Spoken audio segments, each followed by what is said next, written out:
नमस्कार, स्वागत है आपका सीएम 24 में। टीवी 24 का मध्य प्रदेश के मुख्यमंत्री डॉक्टर मोहन यादव की गतिविधियों का एक जीवंत और अनोखा बुलेटिन। हर 24 घंटे की धड़कन सीधे आपके घर तक। यहाँ हम देखते हैं उनके विजन, विकसित मध्य प्रदेश, मिशन टेक्नोलॉजी से समृद्ध राज्य और उन योजनाओं का सफर जो करोड़ों जिंदगियों में नई उम्मीदें जगा रही है। रियल टाइम अपडेट्स, जमीनी पहल और जनता के बीच पहुंचते फैसले, यही है सीएम 24 की असली पहचान। सीएम 24, जहां हर घंटा बनता है इतिहास। नमस्कार, सीएम 24 में आपका स्वागत है और मैं हूं आपके साथ मर्सी। समानता, अधिकार और सामाजिक न्याय की जब भी बात होती है तो बी.आर. आंबेडकर का नाम सबसे पहले लिया जाता है। और आंबेडकर जयंती के मौके पर मध्य प्रदेश में उनके विचार सिर्फ श्रद्धांजलि तक सीमित नहीं रहे, बल्कि उन्हें शासन की प्राथमिकता के रूप में आगे बढ़ाने की कोशिश भी दिखाई दी। वहीं दूसरी ओर विकास की तस्वीर अब केवल सड़कों, पुलों और योजनाओं तक सीमित नहीं है, बल्कि ये बदलाव समाज की आधी आबादी तक भी पहुंच पा रही है, जो लंबे समय से भागीदारी से दूर रही लेकिन अब नेतृत्व की ओर बढ़ रही है। डॉक्टर मोहन यादव की सरकार नारी शक्ति को केवल सम्मान नहीं बल्कि निर्णय लेने की शक्ति देने के मिशन पर भी काम कर रही है। नारी शक्ति वंदन अभियान के जरिए प्रदेश में ऐसा माहौल बनाया जा रहा है जहां महिलाएं सिर्फ सहभागी नहीं बल्कि नीति निर्माण की धुरी बने। समानता, अधिकार और सामाजिक न्याय की जब भी बात होती है तो बी.आर. आंबेडकर का नाम सबसे पहले लिया जाता है। और आज आंबेडकर जयंती के मौके पर मध्य प्रदेश में यह विचार सिर्फ श्रद्धांजलि तक सीमित नहीं रहा, बल्कि उसे शासन की प्राथमिकता के रूप में आगे बढ़ाने की कोशिश भी नजर आ रही है। सीएम डॉक्टर मोहन यादव ने महू पहुंचकर बाबा साहेब को नमन किया और उनके विचारों को नीतियों से जोड़ने का संदेश दिया। इस रिपोर्ट में आपको दिखाएंगे कि कैसे बाबा साहेब आंबेडकर के विचार सिर्फ प्रतीक नहीं बल्कि नीति और फैसलों का आधार भी बन रहे हैं। देखिए रिपोर्ट। बी.आर. आंबेडकर के विचार नीति का आधार। डॉक्टर मोहन यादव का महू से बड़ा संदेश। समानता और अधिकार पर सरकार का फोकस। महिला सशक्तिकरण बना प्राथमिकता। सामाजिक न्याय को जमीनी रूप देने की कोशिश। नमन से आगे विचारों पर अमल। आंबेडकर जयंती के अवसर पर सीएम डॉक्टर मोहन यादव इंदौर जिले के महू पहुंचे, जहां आयोजित कार्यक्रम में उन्होंने भाग लिया और बी.आर. आंबेडकर को श्रद्धांजलि अर्पित की। मुख्यमंत्री ने बाबा साहेब के योगदान को याद करते हुए कहा कि उनका जीवन समाज के वंचित और कमजोर वर्गों को अधिकार दिलाने के लिए समर्पित रहा। इस दौरान उन्होंने ये भी दोहराया कि सरकार उनके दिखाए रास्ते पर चलने के लिए प्रतिबद्ध है और उनके विचारों को जमीनी स्तर पर लागू करने का प्रयास किया जा रहा है। मुख्यमंत्री डॉक्टर मोहन यादव ने अपने संबोधन में कहा कि डॉक्टर आंबेडकर ने समाज को समानता का अधिकार दिलाने के लिए संघर्ष किया। उन्होंने महिलाओं के अधिकारों और सम्मान को भी विशेष महत्व दिया और उनके सशक्तिकरण के लिए कई अहम कदम उठाए। मुख्यमंत्री ने कहा कि आज के दौर में भी इन विचारों की प्रासंगिकता उतनी ही मजबूत है। सरकार का प्रयास है कि महिलाओं को हर क्षेत्र में समान अवसर मिले और वे आत्मनिर्भर बनकर समाज में अपनी भूमिका को मजबूत करें।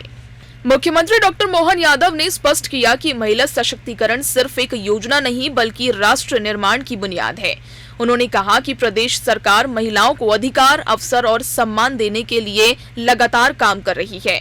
शिक्षा, स्वास्थ्य और रोजगार के क्षेत्र में महिलाओं को सशक्त बनाने के लिए कई योजनाएं चलाई जा रही है।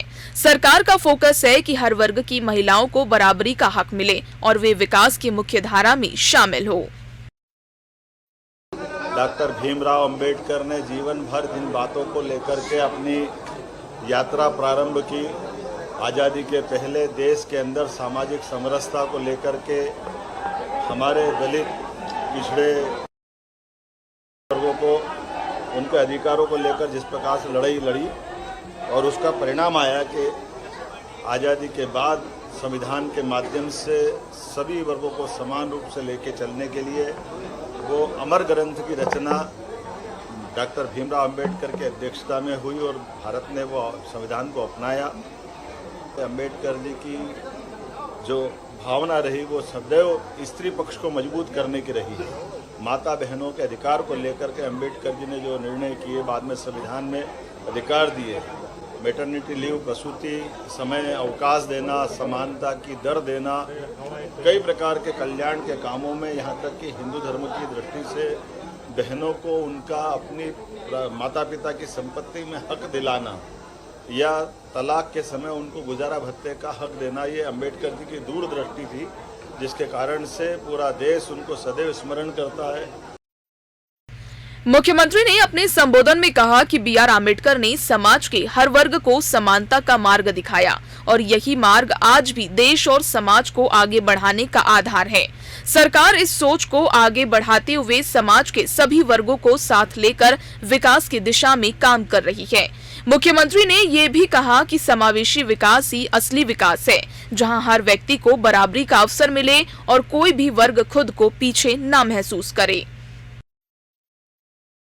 20वीं शताब्दी में 1000 साल की गुलामी के काल के सारे कांटों को ढूंढ कर भारत जिस कारण से कमजोर हुआ, भारतीय समाज में जहां जहां हमारी जड़ों पे मट्ठा डाला गया, ऐसे विषय निकाल करके समाज जब तक समानता के भाव में नहीं आएगा, छोटे से छोटा व्यक्ति भी समानता के भाव का अनुभव नहीं करेगा। दबा कुचला सब प्रकार का समाज समानता के भाव से आए, इस बात की लड़ाई डॉक्टर भीमराव अंबेडकर जी ने लड़ी है। हमें सौभाग्य है, उनकी जयंती हम मना रहे हैं, उनका स्मरण हम कर रहे हैं।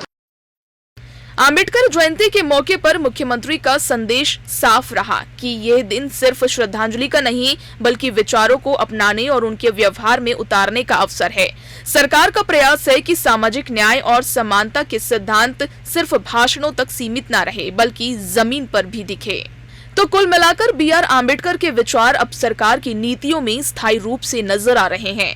मोहन सरकार इसे जमीनी स्तर पर उतार रही है, जिसके नतीजे अब साफ नजर आ रहे हैं। Bureau report, CM 24, Bhopal. Madhya Pradesh में विकास की तस्वीर अब केवल सड़कों, पुलों और योजनाओं तक सीमित नहीं है, बल्कि ये बदलाव अब समाज की आधी आबादी तक पहुंच रहा है, जो लंबे समय तक भागीदारी से दूर रही लेकिन अब नेतृत्व की ओर बढ़ रही है। डॉक्टर मोहन यादव की सरकार नारी शक्ति को केवल सम्मान नहीं बल्कि निर्णय लेने की शक्ति देने के मिशन पर काम कर रही है। नारी शक्ति वंदन अभियान के जरिए प्रदेश में ऐसा माहौल बनाया जा रहा है जहां महिलाएं सिर्फ सहभागी नहीं बल्कि नीति निर्माण की धुरी बने। देखिए रिपोर्ट। नारी शक्ति वंदन अभियान से बदलाव की नई शुरुआत।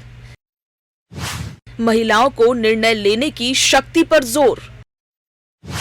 डॉक्टर मोहन यादव का महिला सशक्तिकरण मिशन। गांव से नीति निर्माण तक बढ़ती भागीदारी। स्व सहायता समूह और योजनाओं से सशक्त होती महिलाएं। लाभार्थी नहीं, अब नेतृत्व की धुरी बनती नारी शक्ति। मध्य प्रदेश में 10 से 25 अप्रैल तक नारी शक्ति वंदन पखवाड़ा मनाया जा रहा है, जो महिलाओं की भागीदारी बढ़ाने का एक व्यापक अभियान है। मुख्यमंत्री डॉक्टर मोहन यादव का कहना है कि जब महिलाओं की भागीदारी बढ़ती है तो लोकतंत्र और मजबूत होता है। इस अभियान का उद्देश्य महिलाओं को केवल योजनाओं का लाभार्थी नहीं बल्कि निर्णय प्रक्रिया का हिस्सा बनाना है। सरकार का दावा है कि गांव से लेकर शहर तक महिलाओं की सक्रिय भागीदारी सुनिश्चित की जा रही है ताकि विकास की धारा में उनकी भूमिका और मजबूत हो सके। प्रधानमंत्री नरेंद्र मोदी के नेतृत्व में पारित नारी शक्ति वंदन अधिनियम को ऐतिहासिक कदम माना जा रहा है। मध्य प्रदेश सरकार इस अधिनियम की भावना को जमीन पर उतारने के लिए लगातार प्रयासरत है। इसका उद्देश्य महिलाओं को राजनीति और निर्णय लेने की प्रक्रिया में अधिक प्रतिनिधित्व देना है। सरकार का मानना है कि जब महिलाएं नीति निर्माण में शामिल होगी तो समाज में संतुलित और समावेशी विकास संभव होगा। इसी सोच के तहत राज्य में कई स्तरों पर जागरूकता अभियान भी चलाए जा रहे हैं। इसी स्थान पर अहिल्या माता को याद करते, जिसने अपने शासन काल के अंदर सुशासन की उत्कृष्ट मिसाल हासिल कर दी और अपने परिवार के लिए भी शासक का पहला दायित्व तो प्रजा की हित रक्षा के लिए, और उसी भाव से पूरा जीवन यशोदा मैया की तरह अहिल्या माता ने भी अगर गुजारा तो अपने बजाय परिवार के बच्चों के, अपने खुद के खून के लिए, वो प्रजा के लिए जीते जी देवी बनकर के शासन चलाया, या अहिल्या महारानी ने बताया हम सबके सामने। उनके जीवन काल में, उनके शासन काल में उनके राज्य पे कब्जा करने का मौका आया, तो कब्जा करने वाले आने वाले पेशवा से भी लड़ने के लिए नारी शक्ति की सेना बनाई, और सेना बना करके तलवार लेकर अहिल्या माता आगे खड़ी हुई और युक्ति बुद्धि से भी तरीका लगाया। युद्ध में बराबर करना हो तो कोई दिक्कत नहीं, लेकिन पत्र लिख करके अपनी बुद्धिमत्ता का परिचय भी दिया कि भाऊ उज्जैन तक तो तुम आ गए हैं, अगर इंदौर की तरफ आ रहे हो आओ, हमारे तलवार हमारी सेना तुम्हारा स्वागत करने के लिए तैयार है। लेकिन याद रखना, इतिहास में ये बहनों के साथ होने वाला युद्ध तुमको दोनों तरफ से किस प्रकार से एहसास कराएगा। अगर हम हारे तो भी ये माना जाएगा कि हमने अपने देश पे प्राण न्यौछावर कर दिए, और तुम जीते तो लगेगा बहनों को हराकर क्या तीर मार लिया। ये अपनी युक्ति बुद्धि के साथ दोनों स्थिति में तुमको क्या होने वाला, हम हारने वाली नहीं है, हम तो जीतेंगी, तो तुम्हारे माथे पे कलंक लगेगा कि बहनों ने एक बड़े योद्धा को हराया, अब तुम्हारे हाथ में तुमको क्या करना चाहिए। और एक ये नहीं, रानी दुर्गावती, ये मध्य प्रदेश की धरती तो बहनों के ऐसे पराक्रम पुरुषार्थ से भरी पड़ी है। यही रानी अपनी दुर्गावती, जबलपुर की रानी, पूरे क्षेत्र में अकबर के उस शासन काल में, जब अकबर का पूरा देश नाम थर्रा रहा था पूरे देशवासियों का, लेकिन रानी दुर्गावती ने एक नहीं, दो नहीं, 52 युद्ध लड़े, और 52 ही युद्ध में हमेशा युद्ध में विजय प्राप्त की। और आखिरी युद्ध था, उस समय नया प्रयोग हुआ तोप का आना हमारे देश की सेना और बाकी व्यवस्था के लिए नया प्रयोग था। इस अभियान में केवल औपचारिक कार्यक्रम नहीं हो रहे, बल्कि समाज के हर वर्ग की महिलाओं को जोड़ा जा रहा है। लाडली बहना और लाडली लक्ष्मी योजनाओं से जुड़ी महिलाएं, स्व सहायता समूहों की सदस्य और विभिन्न क्षेत्रों में उत्कृष्ट कार्य करने वाली महिलाएं इसमें शामिल हैं। सरकार का लक्ष्य है कि महिलाओं को केवल लाभार्थी नहीं बल्कि नेतृत्वकर्ता के रूप में तैयार किया जाए। इससे ग्रामीण और शहरी दोनों क्षेत्रों में महिला सशक्तिकरण की नई तस्वीर सामने आ रही है। पखवाड़े के दौरान ग्राम पंचायतों में विशेष ग्राम सभाएं आयोजित की जा रही है, जहां महिलाओं को उनके अधिकारों और भूमिका के बारे में जागरूक किया जा रहा है। विधानसभा और लोकसभा क्षेत्रों में नारी शक्ति पदयात्रा निकाली जा रही है। शिक्षण संस्थानों में युवा सांसद के जरिए नई पीढ़ी को इस बदलाव से जोड़ा जा रहा है। सरकार का उद्देश्य है कि ये अभियान केवल शहरों तक सीमित न रहे, बल्कि गांव-गांव तक इसकी पहुंच और प्रभाव दिखाई दे। सबसे ज्यादा लड़ाई अगर अंबेडकर जी ने लड़ी तो माता बहनों को अधिकार को लेकर दी। कामन अधिकार, भाई और बहन में कोई फर्क नहीं। इसलिए वेतन में भी, वोट में भी, प्रसूति की छुट्टी में भी, महिलाओं को अपनी प्रॉपर्टी में माता पिता के अधिकार दिलाने में भी, तलाक के मामले में भी, हर जगह माता बहनों के लिए अंबेडकर जी ने लड़ाई लड़ी। वो लड़ाई 100 साल पहले अंबेडकर जी ने चालू की है। माननीय मोदी जी उसको एक तरह से आसमान की ऊंचाई पे ले जा करके 33% का आरक्षण देकर आपका मान बढ़ा रहे हैं, सम्मान बढ़ा रहे हैं।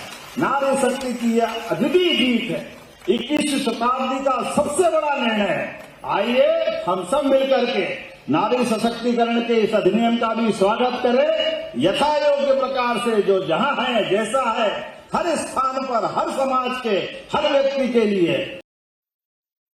मुख्यमंत्री डॉक्टर मोहन यादव ने सभी जनप्रतिनिधियों से अपील की है कि वे दलगत राजनीति से ऊपर उठकर इस पहल का समर्थन करें। उनका मानना है कि ये सिर्फ एक योजना नहीं बल्कि समाज को अधिक समावेशी और सशक्त बनाने का अवसर है। इस अभियान का उद्देश्य महिलाओं को निर्णय प्रक्रिया में बराबरी का स्थान देना है। सरकार का दावा है कि आने वाले समय में ये पहल महिला नेतृत्व की नई तस्वीर पेश करेगी। तो कुल मिलाकर मोहन यादव सरकार का नारी शक्ति वंदन अभियान महिलाओं को केवल लाभार्थी नहीं बल्कि नेतृत्व की भूमिका में लाने का प्रयास है। ये बदलाव जमीन पर दिख रहा है, जिससे महिलाएं नीति निर्माण की मुख्य धुरी बन रही है। Bureau report, CM24 Bhopal. CM 24 में इतना ही। आप देखते रहिए TV 24। नमस्कार।